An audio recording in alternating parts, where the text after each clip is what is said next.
Welcome to Internal Affairs of the Mind, where we don't chase trends, but we chase the truth, where reflection is weaponized and reality's got no place to hide.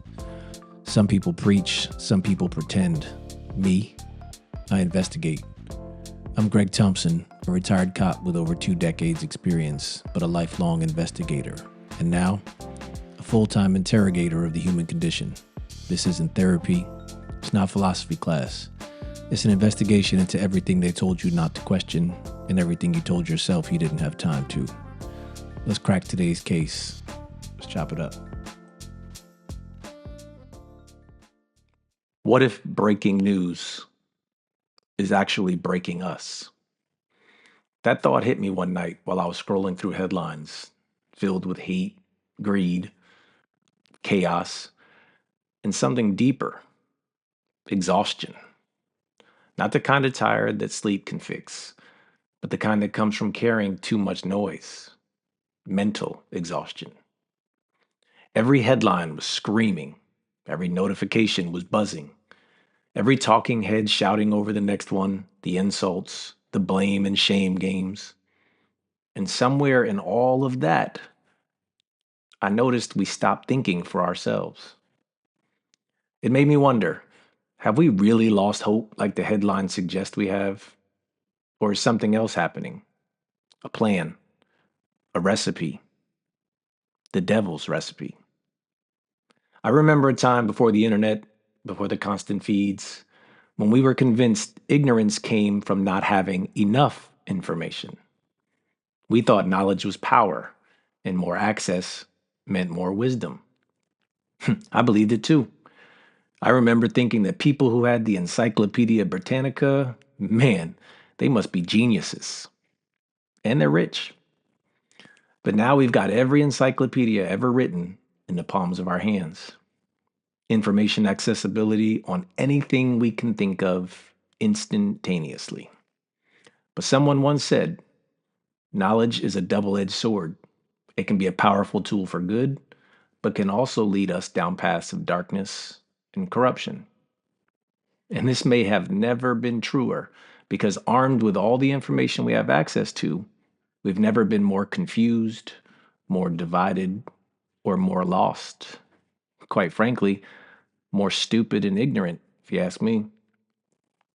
We were told more information would make us smarter, but too much information, the wrong version of information, actually made us blind. The gaps in our knowledge today is often filled by lies. We assume knowledge was the cure, and it turns out the overdose may be our poison. Because the problem isn't that we don't know enough, it's that we're being fed too much. And what we're being fed is processed, filtered, and seasoned, ripe for consumption. We'll know our disinformation campaign is complete when everything the American public believes is false. That quote's been attributed to a former CIA director.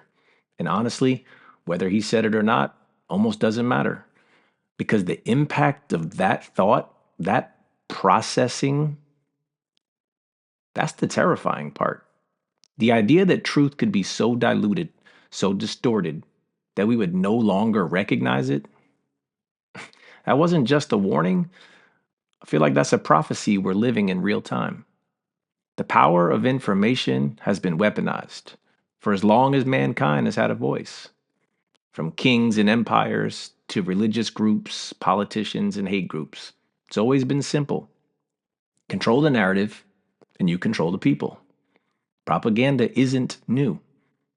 It's just evolved.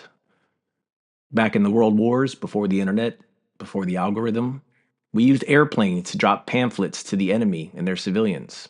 Thousands of them. Paper bullets, as they were so called. Every single one designed to confuse, to divide, to demoralize, to break the will of the people without ever firing a shot. Sound familiar? Fast forward to now. We don't need planes anymore. We got platforms. We don't drop pamphlets. We drop posts. We don't spread truth, we spread content. No more paper bullets. They've been upgraded to push notifications. And the crazy part, quite frankly, the most worrisome part, the targets aren't just the enemy anymore. And it's not during war times. It's us, all of us, all the time. The battlefield is digital. Every click, every share, every breaking news alert fires another round into our consciousness. And if we don't start controlling what we consume, we'll keep confusing being informed with being infected. So I started asking, like any good investigator would, what is really going on? Are we actually living in darker times? Are people truly more hateful and more violent? Have more people taken to a life of crime and debauchery? Are we truly more lost than ever before? Or have we just become addicted to the broadcast of our own fears? We've been told the threat is out there. The other countries are hacking our algorithms, planning propaganda, stealing elections, trying to divide us from the outside in. And maybe some of that's true. Maybe it is. But think about this. The algorithms themselves don't reward peace. They don't seek unity. They feed on chaos. They monetize outrage. Anger keeps you scrolling. Fear keeps you clicking. Division keeps us talking, but not listening. So, yeah, maybe foreign actors are stirring the pot. But here's the bigger question nobody wants to ask or nobody wants to consider. Why is it happening right here on our own networks, on our own media, on our feeds? Why are we the ones reposting it? Why are we the ones sharing the poison willingly? Maybe the world isn't actually collapsing. Maybe it's just our focus that is. The headlines don't highlight growth, they highlight grief. And they definitely don't feed faith, they only feed fear. The cameras, they don't roll for quiet acts of kindness, they only roll for chaos because chaos keeps us watching, keeps you tuned in. It's the train wreck effect. Can't look away, even though you want to. But here's what we've got to start realizing: we are not being informed anymore, we are being infected. A steady IV of confusion, drip after drip of division, germ after germ of fear.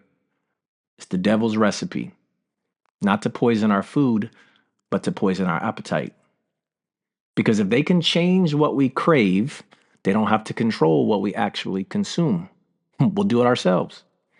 And this infection doesn't just keep us afraid, it keeps us unsatisfied, hungry for more outrage, starving for validation, feeding on fear for our daily fix.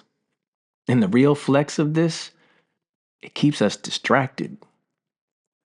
While we're glued to the screens fighting each other in comment sections over things that don't actually change or even actually affect our individual lives, the truth, the real and absolute truth, slips by unnoticed. Because what doesn't generate clicks, what doesn't fit the narrative, or what doesn't make money gets buried. Or worse, completely ignored. It gets to do what it does in the background without being checked or held accountable. It's not sexy enough. And if it doesn't sell, it doesn't show up in the information. So we're left with half truths and headlines. Hell, full on lies and rhetoric. Noise dressed up as news. And we are living like spectators in someone else's reality horror show, while our own reality just slips away. And keep it all the way a buck. It's not just what this constant stream of information does to our minds, it's what it does to our hope, to our love, our gratitude, our dreams, and our drive. Every headline dripping with hate, corruption, and chaos, it just chips away at the part of us that still believes in good. It makes us disgruntled and cruel. It dismantles our will and breeds depression and anxiety. And over time, we stop seeing the world as it is or could be and only see it as we're told it is. We guard our homes with alarm systems. We lock our cars. We password protect our phones. But the real breach, the one that's doing the most damage, we continue to invite that one in. Hell, we actively search for more of it. We tune into the same networks, follow the same talking heads, scroll the same feeds, and watch the same breaking news after breaking news. All of it poisoned with falsehood, fear, and hate bait. Our peace has been stolen, our perception has been hacked, and our purpose put on pause. Or worse, it gets lost. Because fear has the mic and we continue to give it away. I think back to a specific moment in law enforcement when I saw it, live and in living color. How the media shapes perception whilst the watchers are none the wiser. Not through facts, but through framework, intentionality, through wordplay, tone, and manipulation disguised as information. And my wife saw it too. She was right there beside me, wide eyed, watching the difference between what was happening and what was being sold. Here's what went down: a kidnapping, hostages, police on scene, a SWAT team preparing to move in. I was tuned into the real feed, the radio chatter, the tactical channels, hearing everything unfold in real time. No spin, no script, just the truth, the actual facts. Meanwhile, the breaking news was flashing across the TV, or the idiot box, as my parents used to call it. The reporter hyped, voice raised, adrenaline driving every word for maximum impact, and the theatrical imagery in high definition. The SWAT team is moving in now, right behind us. They're making entry. Except they weren't. In reality, the team was still planning, still strategizing, still figuring out how to do it right, how to save lives, not headlines.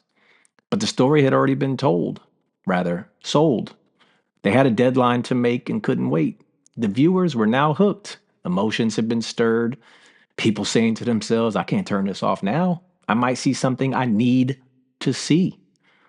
And my wife looking at me, confused, because she too could hear the actual radio transmissions.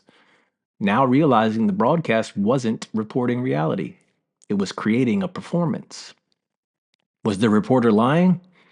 Depends on how charitable you want to be with language. Officers were moving, yes, but nothing was happening that justified the theatrics or the need to tune in. And much worse, in my opinion, and something we really need to chew on and think about, why would we want people glued to screens while a rescue plan is being executed that could realistically end in tragedy? Is that truly something the average person should be living and consuming? The answer is simple: ratings, revenue, viewership. The news is no longer about truth, it's about traction or distraction. Be the loudest, be the fastest, the most dramatic, the one that broadcasts or posts breaking news first. And that's dangerous. One bad, hyped up story can drown out 1,000 acts of service. One manufactured narrative can define an entire profession. Trust me. When the only thing people see is dysfunction and division, belief in redemption withers. The conclusion becomes, if it's on the news, it's got to be true. And the problem isn't just network TV. It's much uglier than that, closer than that. It's right here in our hands, on our phones, on our feeds. The difference? The networks are selling fear for profit, but we're giving it away for free. We've turned into our own propaganda machines, reposting poison, resharing outrage, hand delivering the infection to each other like it's doing somebody some good. We've become the unpaid agents of misinformation, volunteers in our own manipulation. And the scariest part, we're doing it in the name of being informed, but at the cost of being good human beings. Wannabe reporters and self-made sleuths spread fear with zero vetting, and panic becomes viral. Entire neighborhoods spiral into frenzy over rumors masquerading as reporting. I've seen it. A child reports being snatched walking home from school. Horrifying. Police respond, collect a description, and start an investigation. The news gets the story. Social media hears the story. The narrative begins. Days later, another child reports a similar attempt. More coverage, more panic, citizens demanding answers, social sleuths posting sightings and updates, anger and fear multiplying. People driving vehicles matching the descriptions are being pulled over and investigated. Except both reports were false. The first child made it up. The second repeated a story at school and embellished it based on the fragments he'd heard. The machine had already been fed, and the fear was feeding on itself. Now, listen carefully and understand this. These horrific crimes can be and are at times very real. They do happen, but they don't happen at the rate and the scale the feeds would have you believe. From my experience, a lot of what you hear is exaggerated, hyped for effect, or amplified without any facts and strictly driven by emotion.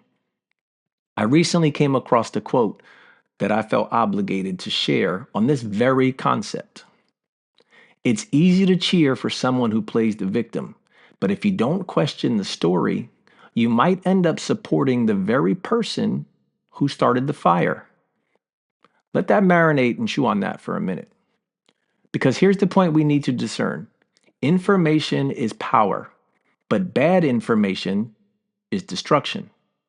Having passion and conviction behind the story does not equal truth.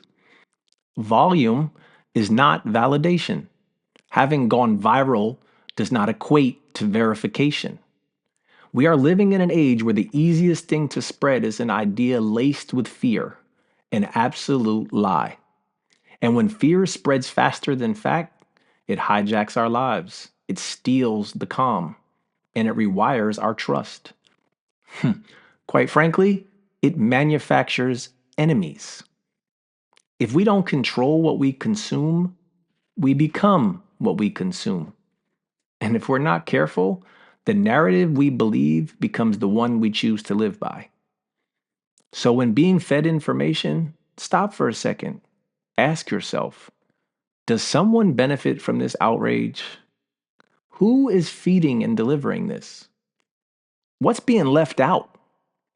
Have you ever wondered why the news has to be bad? Why the lead always bleeds? Where are the stories of redemption, leadership, compassion, of good people doing real things that matter and have impact? Why can't the 5 o'clock news be an hour of hope, humanity, and progress? It's definitely not because it doesn't exist. It's because good does not sell. And that's the real breaking news, the real story that nobody wants to talk about. We need to demand better from the networks, from the neighborhood apps, and most definitely from ourselves.